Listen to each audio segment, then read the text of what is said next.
So things should work now, even though I don't.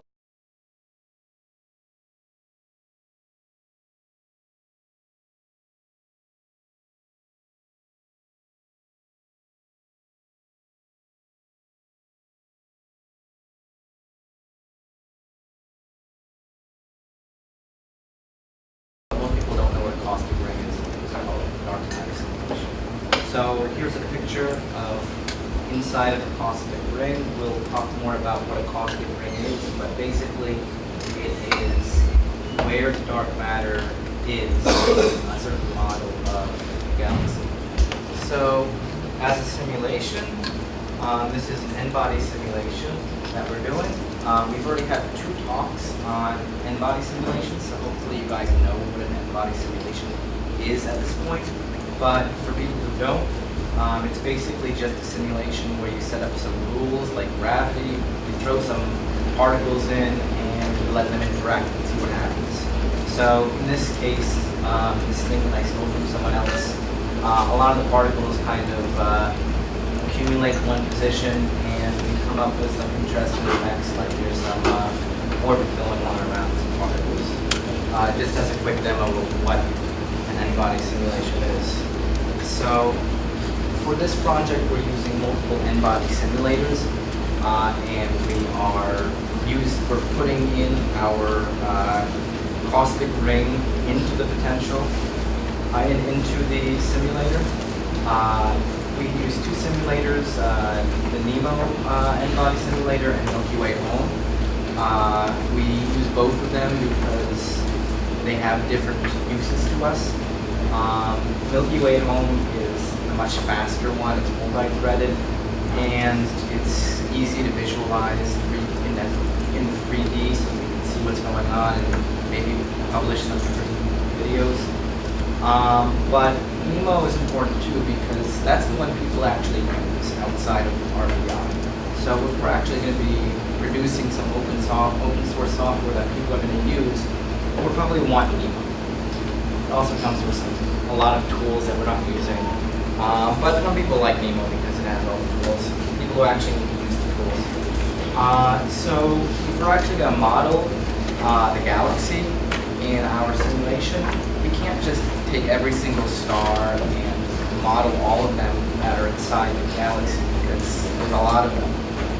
So instead, we try to find components of it. We try to model it with components that behave like stars. And the 3 common components that you'll find are the disk, the bulge, and the dark matter halo.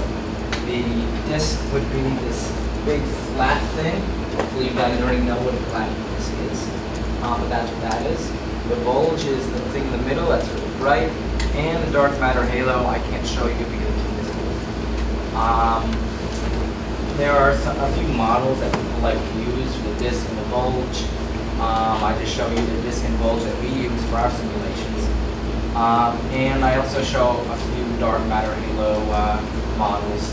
At the bottom is the one that we're using in developing the caustic halo. So what exactly is the caustic halo? It is actually 2 things. It is the outer caustics, which we don't actually bother with because they're pretty far away. But in the future, that might be something worth putting into a simulation. They are big spheres that are around the galaxy. And then there are also the inner caustics, which lie in the galactic plane as opposed to being a whole sphere around the galaxy. They lie within the galactic plane as rings. According to caustic theory, there should be 20 rings around the Milky Way galaxy. And this is kind of what they look like. They are hollow. They're not hollow because according to this theory, there's dark matter basically everywhere, but it's more dense in certain regions, and that's how we decide what we call a dark matter structure.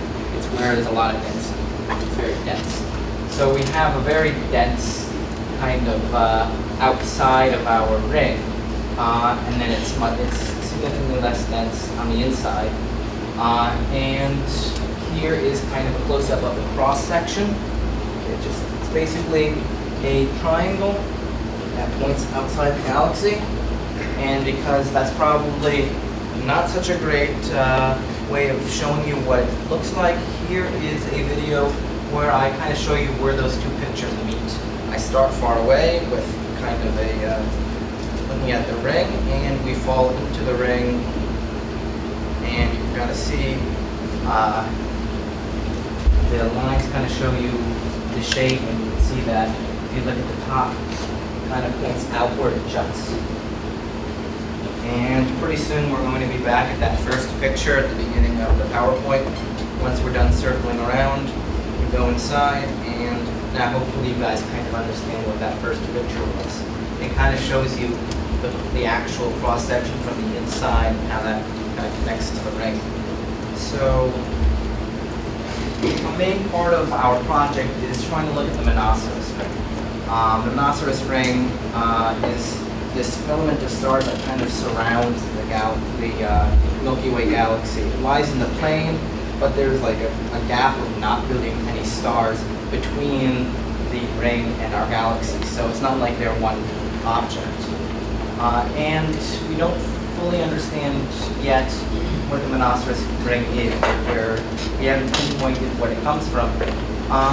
But one thing that's interesting about the monoceros ring, other than that it exists, is that it lies basically on top of where one of the caustic rings was predicted to be. So, could there be a connection? Well, caustic rings are of dark matter. Dark matter attracts things. It seems reasonable to try to see. Maybe if we throw some stars at a caustic ring, maybe we can make our own monoceros ring, and that might be where the monoceros ring came from. So much of this project is trying to create a monoceros ring and see if that's reasonable. So one of the important things in making that is trying to implement dynamical friction. Dynamical friction is a process that happens in galactic things where because bigger particles end up traveling through many smaller particles, like a sea of smaller particles, they create a sort of effect that pulls them back, slows them down. It's not like actual friction where you have things against each other, but it still causes the deceleration, so we call it friction. So here's my very poor attempt at trying to illustrate how that works. This big particle is going through a bunch of small ones, and if you look, they kind of coalesce back here, and they pull on it, and it creates sort of a weight, and the particle is slowed down.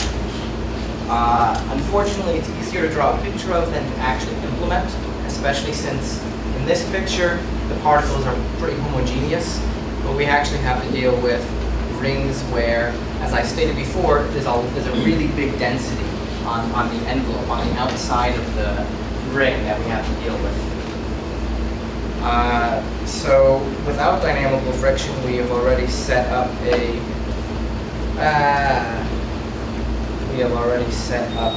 sort of simulation, and here the rings are in purple, the yellow is the stars, and you can see it kind of grabs onto the caustic ring up there, and it loses its grip, it seems like, and that could be because it has too much energy. And when it loses its grip, it doesn't quite surround the ring. This is, of course, a different ring, though. As I hope I stated earlier, the monoceros ring is on the second ring, so that's the second going inward. But it should be the same effect. So we want to see if added dynamical friction means that this yellow stream of stars can actually build up on top of the ring, and it can and we can create a structure like that, and see if we can recreate the monoceros ring. So where did that throw me? So current challenges and future goals. Right now we're trying to make all the components that we need for dynamical friction. We need the density, we need the relative velocity because it's more dense, and more things are behind us and attracting us as we move through. So density is important. We need the relative velocity. We go through very fast. Barely any dynamical friction is allowed to happen because we skipped all of it basically. So we want relative velocity, we want the density, and we need to put it all together. Right now, we're working on the density profile, trying to get the density working. And as I stated before, it's a bit difficult because it's not quite infinite densities, but it's very, very big at the envelope. And that can cause some issues, especially numerically, trying to keep everything good. We still need to create relative velocity function. I don't predict that it'll be that hard because we already have the velocity of the flow. We just need to subtract the velocity of the flow to get the relative velocity.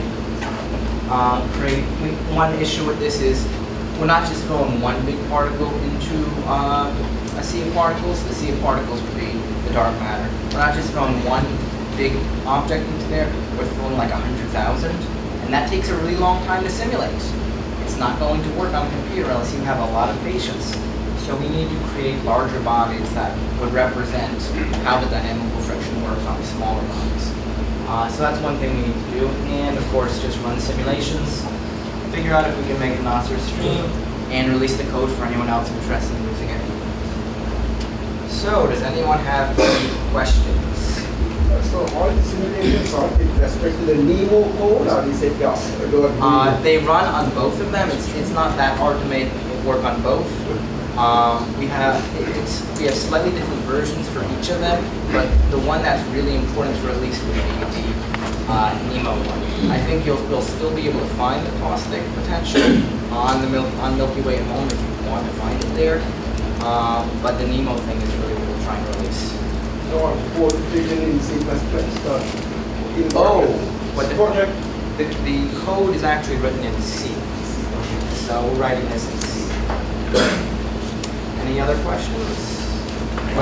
Would the rings be the cause of the fat, like outer rim on the Sombrero Galaxy? I have no idea. Okay.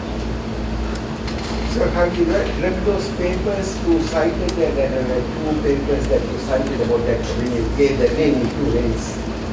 Civic or something? Yes, Kiwi and some other people who work with him, I think. Definitely. Are they from Yale University? I'm not entirely sure where they've gone. Okay. But it's one of the Ivy, I think, Yeah. at least for Kiwi. I don't really know as much about Duffy, or I don't want to mispronounce his name. Yeah, it's I think they're from Yale University. That sounds right. Sahibi is the main guy who kind of developed this theory, this caustic ring theory. Anything else? Questions? When you said create the monoceros thing, or monoceros, did you refer to, I guess, simulating that as, I guess, creating the simulation, understanding how it forms in that way, or were you referring to like engineering the star themselves? Seeing if it forms at all. I mean, it's entirely possible that we run the simulation after getting dynamical friction. We run the simulation, and it comes out that the stars just go in the center of the galaxy or something, and caustic ring theory can't explain the monoceros string, or can't be the explanation for the monoceros string. So the former getting it to form in the simulation? We want to see if we can get it to form, or if that is something reasonable. Okay. Any other questions? None? Have you simulated with homogeneous mass, but instead of heterogeneous these things? You mean like the picture that I've shown, something like this? Have you Yes, simulated that? simulated, yeah. I mean, others have probably simulated it. There's not really that much of a point to us actually doing that. We would just look up the function and we just use it. What did you say? The trick is optimizing that simulation by creating an aggregate type of thing. Yeah, because we would have like 100,000 red balls, and that doesn't work very well on a computer, especially since it has to be, it's just difficult. Questions? Nobody on that side, maybe? Nobody? Okay. So that's